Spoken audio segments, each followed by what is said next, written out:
A propósito del coloquio Vigencia Ética de José Martí, Cultura, Política, Educación y Paz, realizado el 28 de enero en la Biblioteca Luis Ángel Arango de Bogotá, nos visitó el historiador francés Paul Estrade. Estrade, especialista en la Cuba del siglo XIX y gran conocedor del pensamiento y obra de José Martí, se reunió con Héctor Arenas, internacionalista y editor de la sección cultural de Le Monde Diplomatique en Colombia, para hablar del legado de Martí, una de las figuras emblemáticas de la independencia cubana. Este es el diálogo que hoy llevamos hasta ustedes. La conversación dará cuenta de los amplios conocimientos que el pensador francés tiene de la isla mayor de las Antillas y de una de sus personalidades más destacadas, como que es colaborador desde su creación en 1977 del Centro de Estudios Martianos en La Habana y de 1983 al 2000 presidió la Asociación de Solidaridad Francia-Cuba, de la que fue de 1964 a 1968 secretario general. En cuanto al profesor Arenas, abogado y filósofo de la Universidad del Rosario, a su cargo estuvo la curaduría de la exposición José Martí, la vigencia de la ética, que estará abierta al público hasta el 22 de febrero. La muestra bibliográfica conmemora los 160 años del nacimiento de Martí, el 28 de enero de 1853, en La Habana. Martí, poeta innato y pensador preocupado por el destino de América Latina, es referente obligado de quienes tienen respeto por la verdad, el servicio al bien público y la dignidad del ser humano.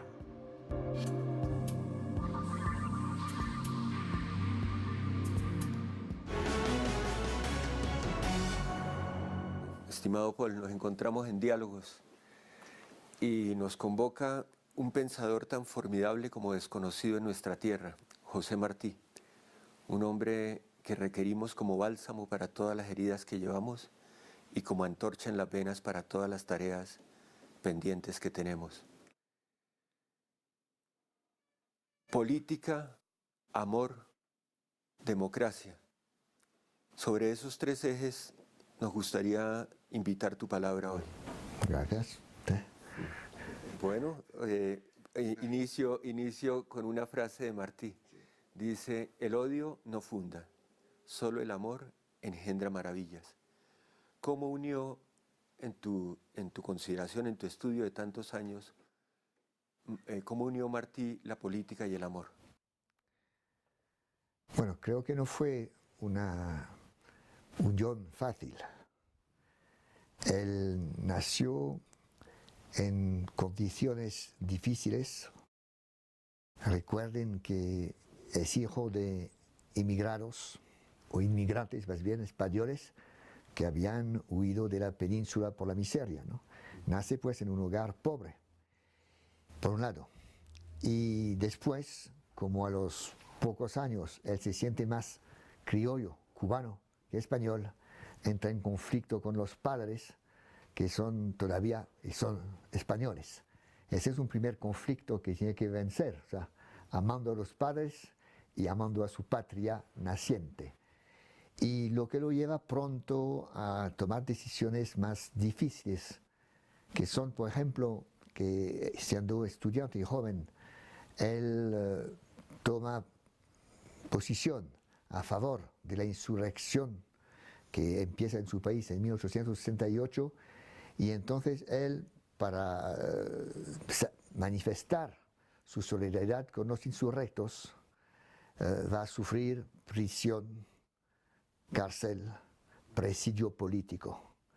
Duro, durísimo, porque a los 16, 17 años cargaba piedras gruesas en las canteras de San Lázaro en La Habana, y allí, ya joven, reflexionó sobre lo que era el dolor, y dolor que aceptaba, pero al mismo tiempo, a través de lo que veía y sentía, había una crítica dura de la opresión colonial. Pero al mismo tiempo se empezó a sentir mucha compasión, no por su propio cuerpo, sino por sus padres que sufrían, por sus vecinos en las canteras. Y en su primer escrito importante que se llama el presidio político en Cuba, hay toda esa expresión que es a la vez rebeldía frente a la opresión, voluntad de superar las dificultades y inmenso amor, ¿no?, a los que están precisamente peleando y sufriendo. Yo creo que esa experiencia antes de los 18 años le va a marcar toda la vida. Y el joven Martí es a la vez, en los años siguientes, ¿no?, un escritor, periodista, poeta y un político. Y poco a poco el político se le va a imponer en la vida con una necesidad inicial, primaria. Eso va a ser un conflicto para él, un conflicto grande entre lo que sus capacidades le permiten ser. Él podría ser un gran abogado, estudió Derecho y Letras. Él podría ser un gran, y lo fue, un gran poeta, un gran periodista, orador. Sin embargo, a partir de cierto momento, al ver las necesidades de organizar y encabezar el movimiento de independencia, tiene que postergar, tiene que renunciar a todo lo que lo hubiera hecho feliz, pero él encontró una felicidad mayor en dedicarse la vida entera, sacrificarse por la patria y por los cubanos, ¿no? Lo haces pensar en la categoría del deber y en la categoría del servicio. Sí. Por lo que te escucho, de manera muy temprana emerge en él no la noción de qué derechos tenía, sino qué deberes tenía. Y él se preguntaba no qué es lo que más me conviene, sino dónde puedo servir yo mejor al pueblo en el que nací. Ese elemento del servicio que también nos viene en una cultura en la que nos hemos acostumbrado mucho a todos los derechos que nos hacen falta y que hay que conquistar, pero muchas veces olvidamos los deberes que tan necesarios son para poder tener derecho a los derechos. Esa patria cubana, con el tiempo en Martí se va a convertir en la patria nuestroamericana o latinoamericana, como conversábamos en algún momento. En ese sentido nos atañe mucho a nosotros, porque creo que él en algún momento dijo, emancipar Cuba, emancipar Puerto Rico, no es solamente la tarea de liberar dos islas, sino la de equilibrar un mundo. Él sabía que América Latina se había convertido en un objetivo codiciado por la potencia planetaria que estaba emergiendo y que la emancipación de esta parte del mundo se convertiría en un factor de equilibrio planetario. Es más, tengo aquí un texto de los últimos que has producido sobre ese último año de Martí, cómo habla con los cónsules en Cuba, procurando hacerles entender la importancia que tenía apoyar el proceso insurreccional para equilibrar el mundo. ¿Qué nos puedes decir al respecto? Bueno, volviendo al inicio, yo creo que tú tienes mucha razón en insistir en esa vertiente fundamental de Martí, que él la puso en práctica, pero es una enseñanza para nosotros todos, que lo que debe preguntarse uno es dónde se vive mejor, sino qué él tiene que hacer en el lugar donde está, donde nació, para que todos vivamos mejor. Es decir, que el concepto de deber en él se impuso como deber individual, pero como deber colectivo, ¿no? Entonces, efectivamente, en esa consideración, la concepción que Martí tenía de la patria es la concepción más amplia y hermosa que se pueda tener, ¿no? Él decía, patria es humanidad. Sin embargo, él es el principal héroe nacional de Cuba. Le dedicó toda su vida a preparar la fase final de las guerras que son largas. A veces se olvida un poco que las guerras de Cuba de independencia van a durar 30 años, 1868-98. Es algo importante en su historia. Pero él no es solo el héroe de la independencia de Cuba, o sea, el que la preparó en buenas condiciones para que termine, sino que se dio cuenta, estando en Estados Unidos, desterrado, porque no lo hemos dicho, pero después de su presidio político se cambió en destierro definitivo, salvo un pequeño momento de amnistia. Entonces vivió fuera, vivió en Latinoamérica, vivió en México, Guatemala, vivió en Venezuela y sobre todo 15 años en los Estados Unidos, en Nueva York principalmente. Y desde allí él se descubrió dos cosas que, claro, el haber residido en su islita, aunque sea una isla grande, a pesar de todo, no hubiera tal vez percibido con tanta precisión y con tanta profundidad. Uno, la existencia de una América a la que llamó Nuestra América, para diferenciarla de la del norte, una América que iba de Patagonia hasta el Río Bravo, y que esta América, en el planteamiento inicial de Bolívar, en el planteamiento ulterior de Bilbao y en el planteamiento de Martí, tenía que unirse porque venía del mismo origen, tenía los mismos problemas, grosso modo, y tenía sobre todo un mismo futuro en sus concepciones. Entonces, esa América Latina, concepto que entonces empezaba a nacer, esa Nuestra América, como la llamó él, de manera más sentimental, pero a la vez más honda, más sentida, esa América entraba en conflicto, o más bien, otra América entraba en conflicto con ella. Entonces se dio cuenta que para parar esto había que liberar cuanto antes,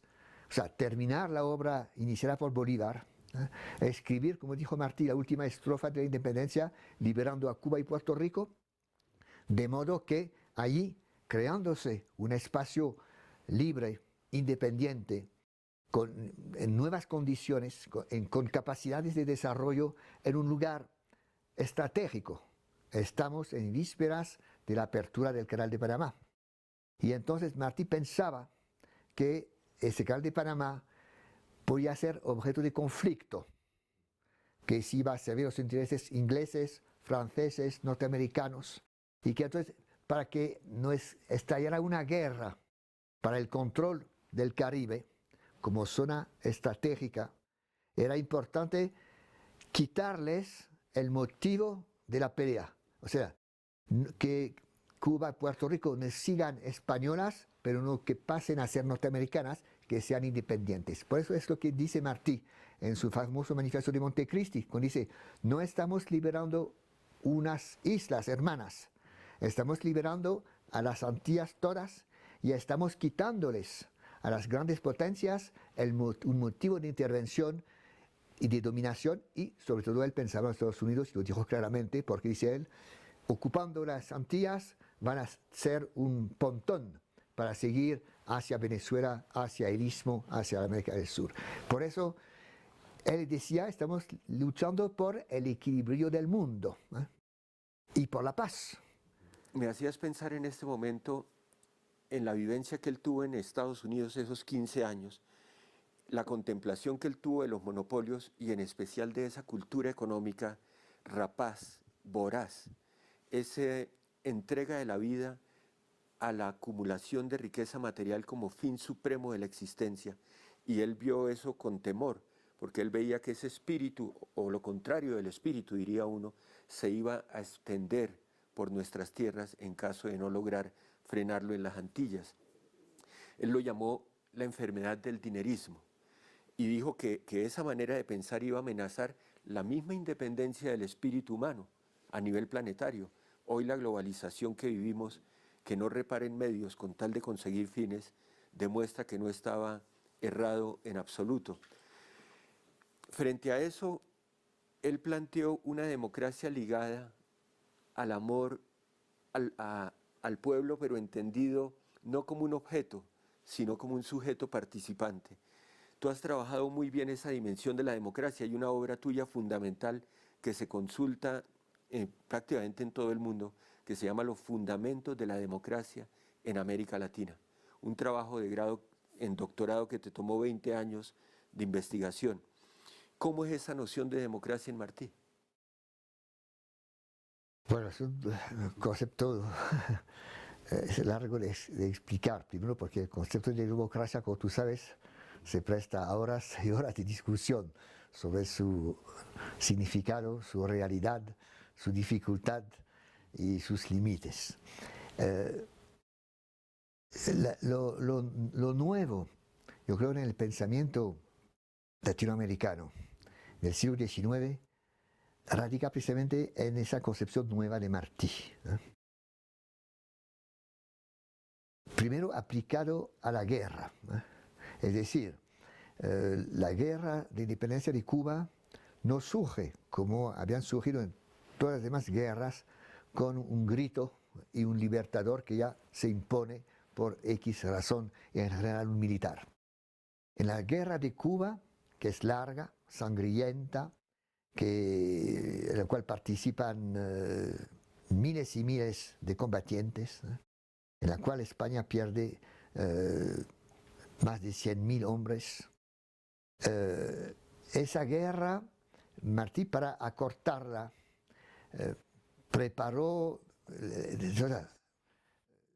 partió de la idea de que había de ser una guerra popular. Y por lo tanto, pero no que un pueblo que vaya detrás de un jefe o vaya detrás de un caudillo, sino que ese pueblo había que llamarlo a la guerra explicándole cuál era el propósito. Que el propósito no era solo usarlo como materia humana que se iba a matar, sino usarla como hombres que comprendan bien lo que estaban haciendo, dueños de sí, conscientes de lo que estaban haciendo. Por eso en Martí hay un esfuerzo grande de educación, de responsabilidad, de dignidad de cada uno, para obligarlo a que piense verdaderamente, que sepa a dónde va, que sea consciente de ello y que lo comparta desde el inicio hasta el final. Y que al final no era claro el poder entregado a un hombre, el poder entregado a una clase dominante, el poder entregado a una casta militar, sino el poder entregado al pueblo. Por eso su propósito era la República Democrática. Pero no solo como un fin que se alcanzara después de la guerra, sino un fin que se alcanzaba a través de la guerra. Es un poco contradictorio, es difícil de hacer, pero Martí trató de que la guerra sea democrática en sí mismo, o sea, como proceso, y fundamentalmente en la fase de preparación. Lo grande de Martí, por eso se llama la guerra de Martí, es haber iniciado pensando a lo que habían sido las guerras anteriores, las del continente, pero las cubanas también, las dos anteriores, que había que prepararla. Y prepararla mentalmente, prepararla a partir de individuos dueños de sí.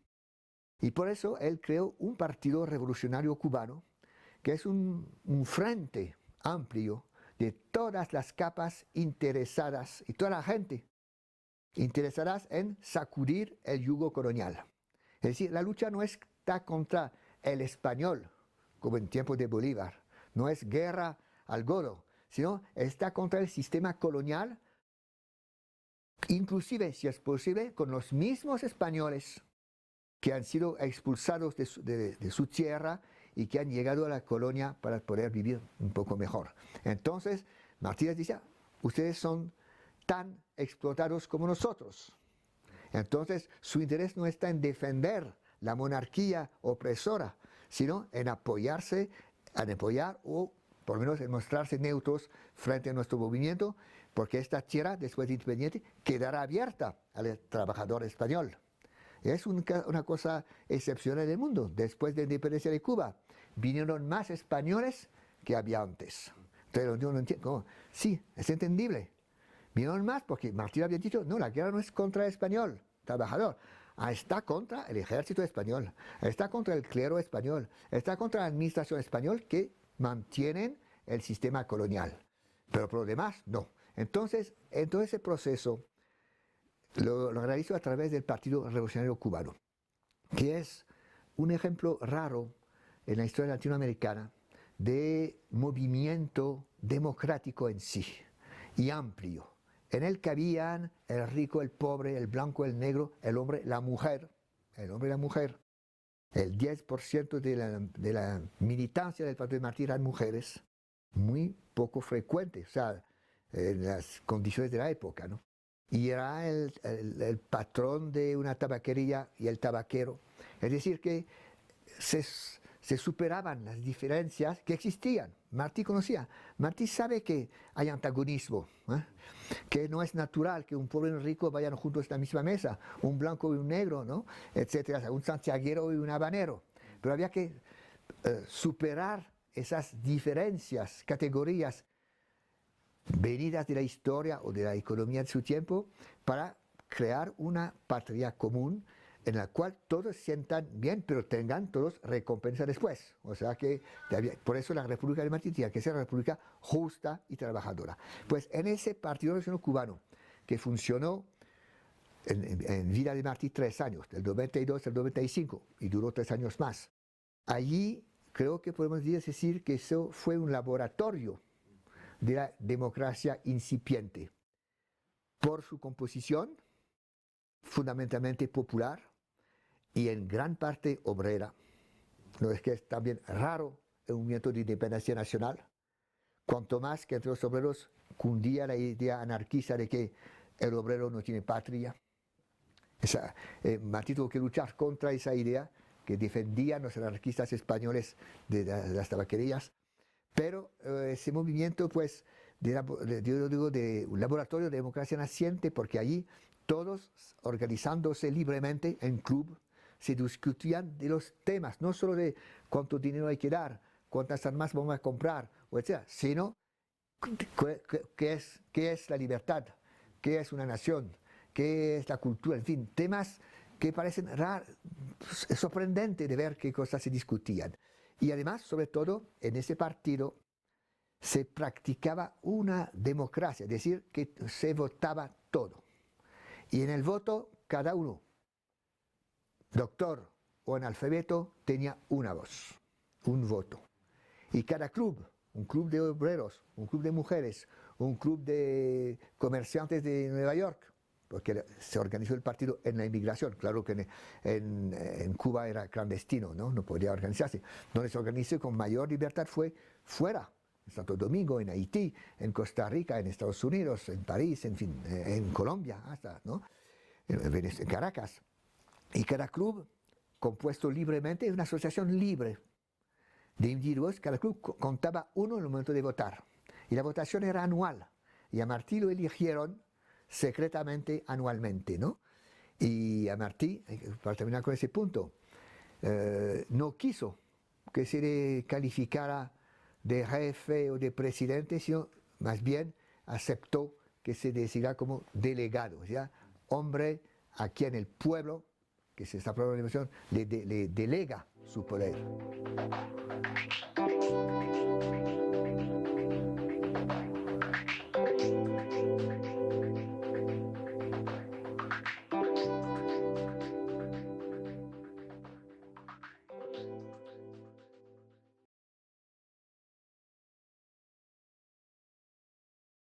Paul, escuchándote, pensaba en dos expresiones de Martí. Hay una en la que dice, cuando hay muchos hombres sin decoro, hay hombres que llevan en sí el decoro de muchos hombres. Esos son los que se rebelan con fuerza terrible contra los que les roban su libertad a los pueblos, que es robarles su decoro. Esos hombres son sagrados, por supuesto hombres y mujeres. Y otra expresión de él que dice, los hombres van en dos bandos, los que aman y fundan, los que odian y deshacen.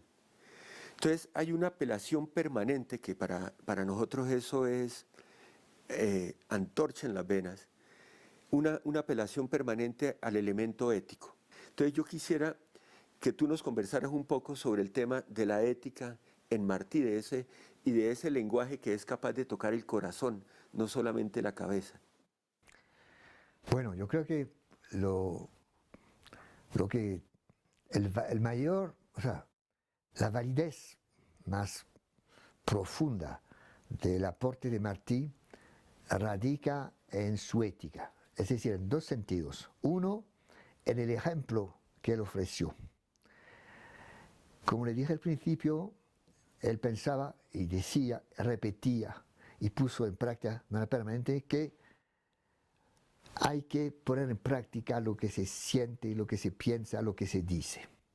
Que hay que mantener, hay que tener coherencia, en eso ya hay ética, entre el decir y el hacer. Y que en toda forma lo más importante es hacer que decir. Y muchas veces escribiendo a sus amigos les digo, no les explico nada, estoy haciendo tal cosa, ustedes entenderán lo que significa eso. Y está claro, ¿no?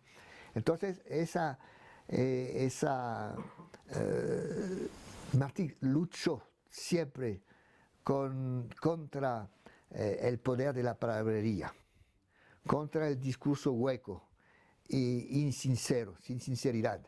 Es profundamente auténtico y eso se siente, esto lo dice y creo que es vigente aún y eso es universal. O sea, no lo expresó en condiciones concretas de Latinoamérica, pero en mi propio país como el de ustedes tiene el mismo valor, esa exigencia de sinceridad, de autenticidad, de compasión y de realización de lo que se cree justo hacer. En eso él encontraba una forma de felicidad, no de una felicidad. Él decía la felicidad se encuentra en esta tierra, aunque no parezca, pero hay que construirla y la construimos con nuestras manos y con lo que hacemos y con nuestras relaciones y con nuestros sentimientos. Martí no impuso ninguna autoridad, más bien él nos llama a rechazar la tradición en sí, no perderla, pero no le da una fuerza superior, tradición, autoridad, Biblia, poder, eso no, de todo se puede poner en tela de juicio y hay que pensar por sí mismo, eso es su idea fundamental. Y dice muchas veces, lo importante es que pongan por encima de todas las cosas su libre juicio, su libre pensamiento. El libre pensamiento, él decía que cada uno tenía derecho a opinar, pero él decía una opinión no es una fantasía, no es un deseo, no es así una idea que te surge espontáneamente, no. Hay que haber estudiado, hay que haber pensado, hay que haber confrontado con los demás esas ideas, pero luego sí que tienes derecho a opinar y tu opinión vale lo mismo, cualquiera que sea tu rango, y tienes derecho y hasta deber de exponerlo y de mantenerlo, cueste lo que cueste. Eso es la idea que lanzaba Martí. Por eso él decía, yo quiero que cuando tengamos república, le pongamos como artículo primero de la República, como de la ley fundamental, que la dignidad del cubano, la dignidad del colombiano, la dignidad del palestino, la dignidad del sirio, es el valor supremo, la ley primera de la República, el respeto a la dignidad del hombre. Dignidad o decoro, que son palabras que él suele usar, emplea mucho más la de decoro, le da un significado un poco más global, pero en el fondo es la misma ética que hay detrás de esos conceptos. El respeto pleno a la dignidad de cada ser humano, que es la misma paz. Sin ese respeto pleno, decía, la República no vale ni una lágrima de nuestras mujeres, ni una gota de sangre de nuestros bravos. Eso es esclarecedor y vigente. Hay otro punto, Paul, y dice Martí, dice, el mal es accidental, solo el bien es eterno. Contra el dogma del mal eterno, el eterno trabajo por el bien. ¿Cómo percibes tú a lo largo de todos estos años esa dimensión espiritual en la vida de Martí? Que pareciera uno cuando lo lee que él tenía una visión que le permitía trascender las épocas, le permitía trascender los años. Él no llegó en un momento, creo yo, a confiar en que lo que estaba sembrando, a pesar de que no lo viera, germinaría. Bueno, yo te diría, tú haces bien en hacer esas citaciones de Martí, porque Martí se presta, como se sabe, a mil citas, pero las que estás dándonos no se contradicen con otras de Martí, y creo que corresponden bien a su vivir profundo, ¿no? Martí no es el hombre, yo diría, ni de una clase, ni un hombre de una nación, ni un hombre de una época, aunque fue también hombre de una clase, de una nación, de una época. Pero realmente siente profundamente como ser humano esa espiritualidad a la que aludes, ¿no? Hay en Martí un humanismo espiritual profundo y universal, que yo creo que cualquier filósofo o hombre que practica la filosofía de India, de China, de la selva africana o de la selva amazónica, puede entender esa aspiración a una elevación espiritual. Pero no aislándose. Martí no es el hombre que predica un refugio en alguna ermita, ¿no? Sino esa aspiración con los demás, ayudando a los demás, olvidándose de los demás también. Es decir, que se realiza individualmente, pero dentro de un proceso colectivo, ¿no? de su época. Entonces, eso es un valor, ¿no? Pero es un valor que en sí es revolucionario. Yo recuerdo que un filósofo francés que murió joven en 1940 en la guerra, Paul Nizan, decía, traduzco más o menos, no soy hombre de citas exactas porque eso tiene peligro, ¿no? Y además te llena demasiado el cerebro, ¿no? Hay que nos dejar un poco libre. Decía Paul Nizan que pensar humanamente, ya nada más que eso, ya te hacía rebelde. Porque toda la sociedad, tal como la conocía Nizan en Francia en 1940, pero no es muy distinta de la de 2013 en Colombia o en otra tierra. Basta pensar cosas humanamente, ya te pones en contra implícitamente de todo un sistema de valores, de normas y de reglas que hacen que el pensar humanamente se hace subversivo ante el orden dominante. Y creo que Martí es lo mismo. El humanismo martiano es en sí subversivo, porque sus exigencias sencillas, que sean de independencia nacional. Basta mirar cuántos países no disponen de la independencia nacional, creo que casi todos. Inclusive yo diría el más fuerte ya depende de las creencias que tienen otro. Así que la independencia nacional es una cosa bien limitada. La justicia social, bueno, no basta caminar mucho por las calles de cualquier ciudad para ver que la justicia social no existe. La dignidad del hombre, bueno, miremos también la dignidad de los pueblos, los que aspiran a su independencia, que no la tienen todavía, que están necesitando de luchar por ella.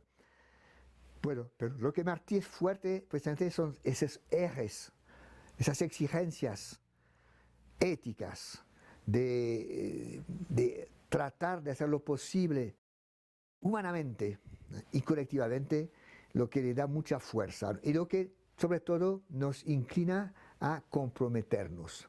Es que Martí, leyéndolo o sabiendo de su experiencia, no deja a uno indiferente, ¿no?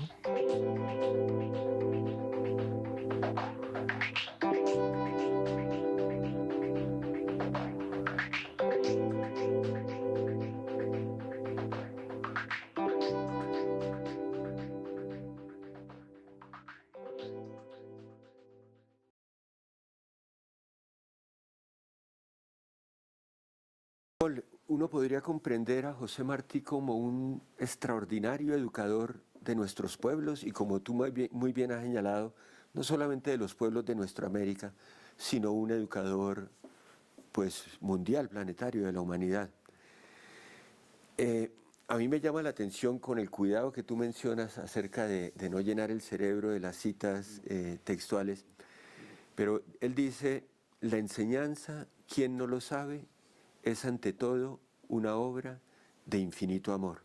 ¿Cómo ves tú el tema de la educación en Martí? Entre las grandes ideas de Martí, que de valor universal, aunque las definió en un momento concreto la América Latina de su tiempo, los años 70, 80 o 90, es precisamente la educación.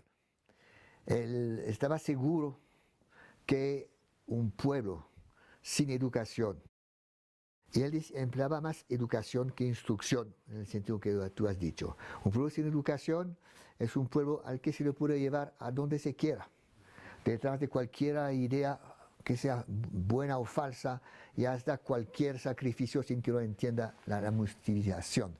Por eso él decía siempre, escribió una vez, y se ha repetido, se ha usado. Y la gran reforma de la campaña de alfabetización en Cuba se ha hecho bajo ese lema, es decir, la frase de Martí: ser culto es el único modo de ser libre.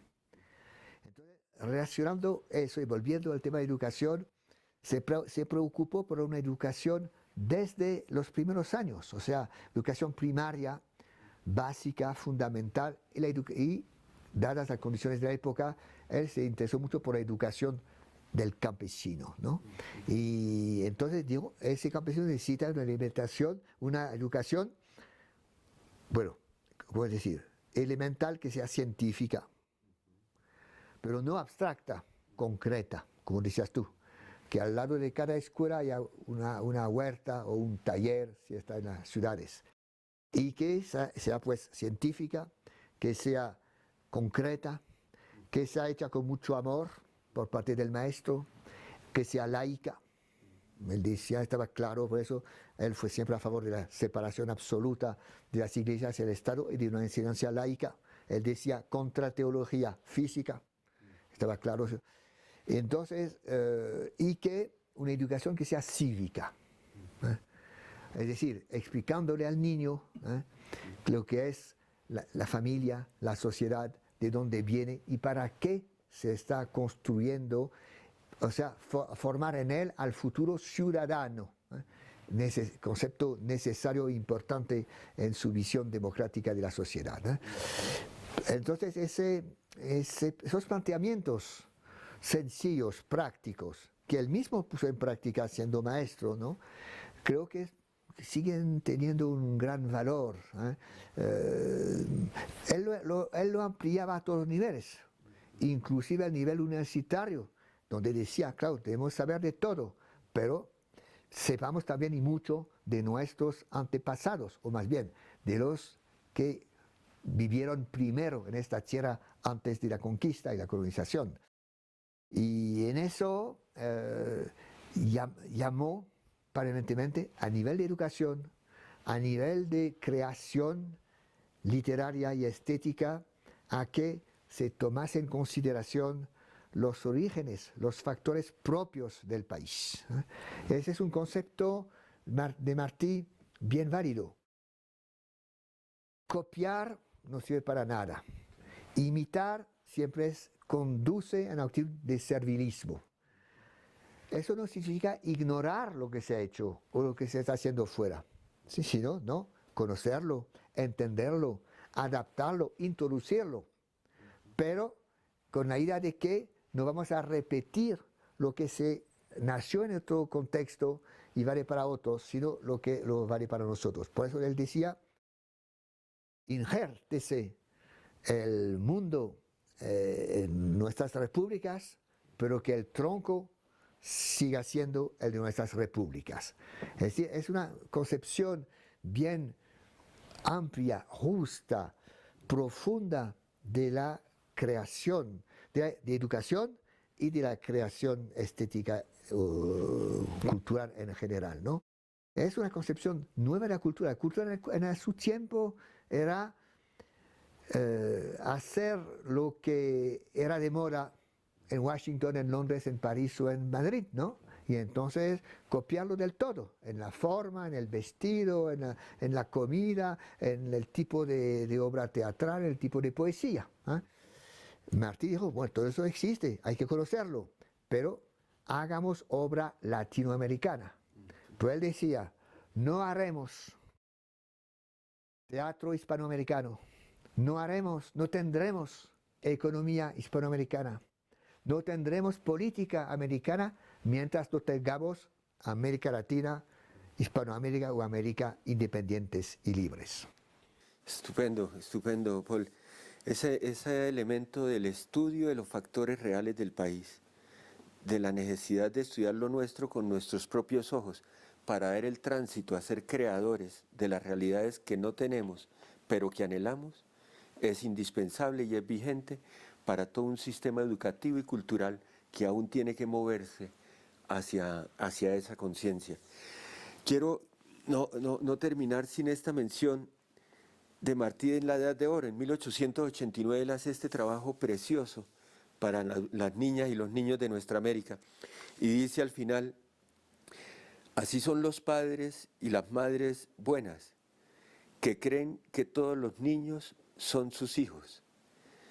Entonces, esa noción de no mi hijo, ¿cierto?, sino todos los hijos, ¿cierto? Volvemos a lo mismo, a ese tránsito de qué me conviene, a cuál es mi deber. En ese elemento viene una dimensión que a raíz del cambio climático y las crisis que estamos viviendo cobra una importancia fundamental.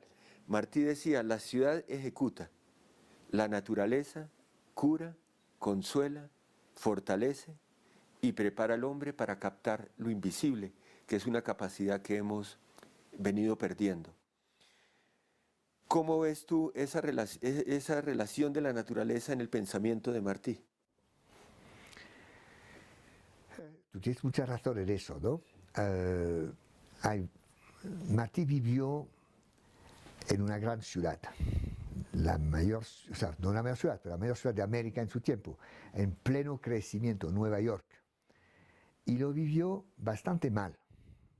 Es decir, que se dio cuenta que allí las relaciones humanas estaban perjudicadas, que uno a otro no se conocían bien. Y entonces, efectivamente, cuando él sufría esa congoja, esa presión de la ciudad, él aspiraba a respirar aires frescos, y cuando podía se iba por el monte cerca de Nueva York, donde Estrada Palma tenía un colegio. Pero sin embargo, en los momentos, que los hubo en Martí, de depresión, y escribe a su amigo Manuel Mercado, amigo mexicano: bueno, estoy pensando en buscarme una finquita de café allá por Morelia, otra parte, a poder estar en contacto con la naturaleza, estar en contacto y encontrarme conmigo mismo, ¿no? Entonces, es decir que personalmente la naturaleza fue un bálsamo para él, pero por necesidades obvias. Nació en una gran ciudad, La Habana, vivió en México, vivió en La Habana, es un hombre de la ciudad. Sin embargo, con aspiraciones a salir de la ciudad y con convicción de que el hombre más natural, más puro, en el cual la nación puede fundarse, con tal que tenga educación y le respeten como ciudadano, es la masa campesina.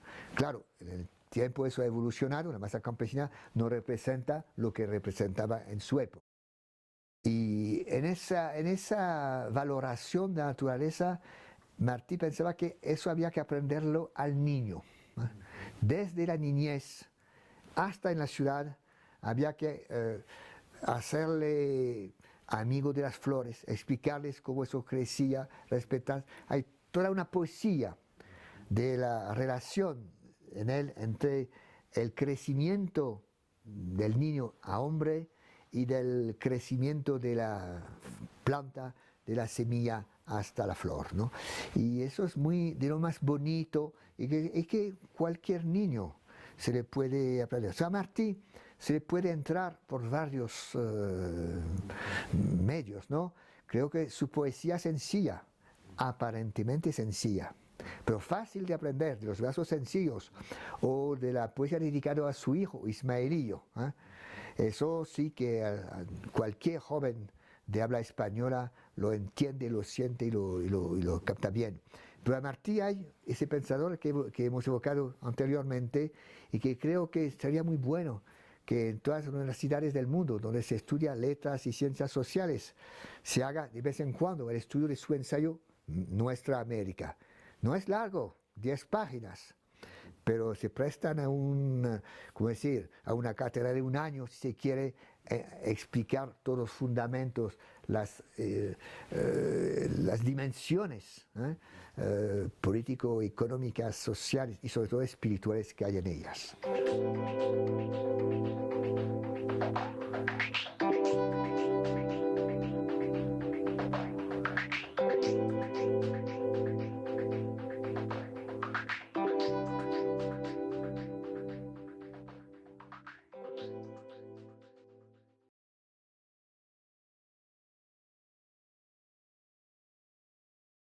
Diríamos que el tema educación es infinito, se podría decir, y que prácticamente no hay fragmento del pensamiento martiano que no tenga que ver de alguna manera con la educación. Desde sus primeros escritos hasta sus cartas finales hay un proceso educativo, una incitación a la revalorización de la mujer, al descubrimiento de la mujer en una sociedad que ha heredado el machismo, el tema de la niñez, el tema de la educación para la vida. ¿Qué nos puedes decir a ese respecto, Paul? Efectivamente, eso fue una preocupación constante de Martí, ¿no? De educar a la gente de su continente, ¿no? Es decir, que Martí es un maestro con minúscula y con mayúscula, maestro de escuela y maestro para nuestros pueblos, ¿no?, en general, por todas las clases que nos ha dado. El maestro Martí, que no solo dio clases, sino que dio instrucciones, que redactó artículos que se llaman Los Maestros Ambulantes, que redactó La Edad de Oro para educar a la nueva generación, que dio clases en la Liga a los obreros tabaqueros blancos y negros de Nueva York.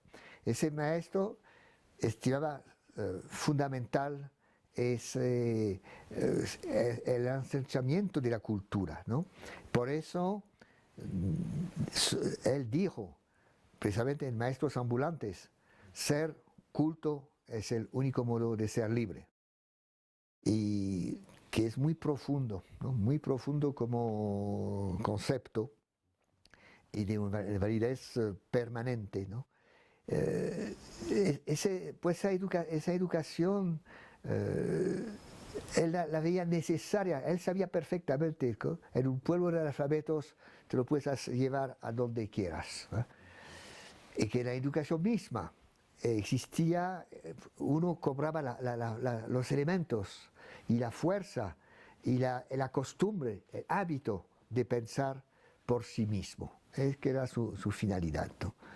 Eso creo, pensar por sí mismo era realmente a lo cual él llamaba y a lo cual tiende todo lo que nos escribe, ¿eh? No nos obliga a creerlo en lo que dice, sino nos obliga a decir, bueno, ¿qué quiere decir? ¿A dónde lleva eso? ¿Qué significa para mí? ¿Qué significa para mi pueblo? Eso es, digamos, la lección permanente que como educador Martí nos entrega, ¿no? Está muy bien, Paul. Aprender a pensar por nosotros mismos, a discernir por nosotros mismos, a no incurrir en los celos rinconeros, en las divisiones que tanto daño nos han hecho. Paul, tú has viajado 22.000 kilómetros. No sé si tanto. 11 y 11, Paul, 11 y 11. Eres, sin faltar a la verdad en absoluto, el más formidable conocedor europeo de la obra de Martí. Uno de ellos. Uno de los conocedores. Y de las Antillas. Nos has enseñado a descubrir un personaje desconocido para nosotros y que tenemos que recuperar, como es José María Torres Caicedo, un precursor del pensamiento de la Unión Latinoamericana del siglo XIX. Tienes un trabajo en este momento excepcional sobre Betances, el émulo puertorriqueño de Martí. Desde que llegaste hasta mañana que viajas no has parado de elaborarte. En ese sentido nos hemos sobrepasado en las exigencias que te hemos impuesto. Y todo eso con la única remuneración que no nos has exigido, que es la gratitud que sentimos, Paul, porque no es lo único que tenemos para brindarte. Queremos agradecerte de manera sentida, honda, intemporal, este apoyo que nos das en una tarea que no termina ahora. El descubrimiento de Martí es una vasta empresa espiritual y la semilla que has sembrado, ten la seguridad de que rendirá frutos. Gracias. Gracias. Respecto a lo que dices, permíteme decirte una cosa y por fin citar a Martí. Sí. Brevemente, honrar, honra. Honrar, honra. Sí. Hemos estado en diálogos. Gracias a todos los que han hecho posible pues esta conversación. Gracias a esa cadena, ¿no? Que nos Sí. invita. A Y yo Canal digo gracias Capital. a Héctor, Ah, sí. un alma martiana en Colombia.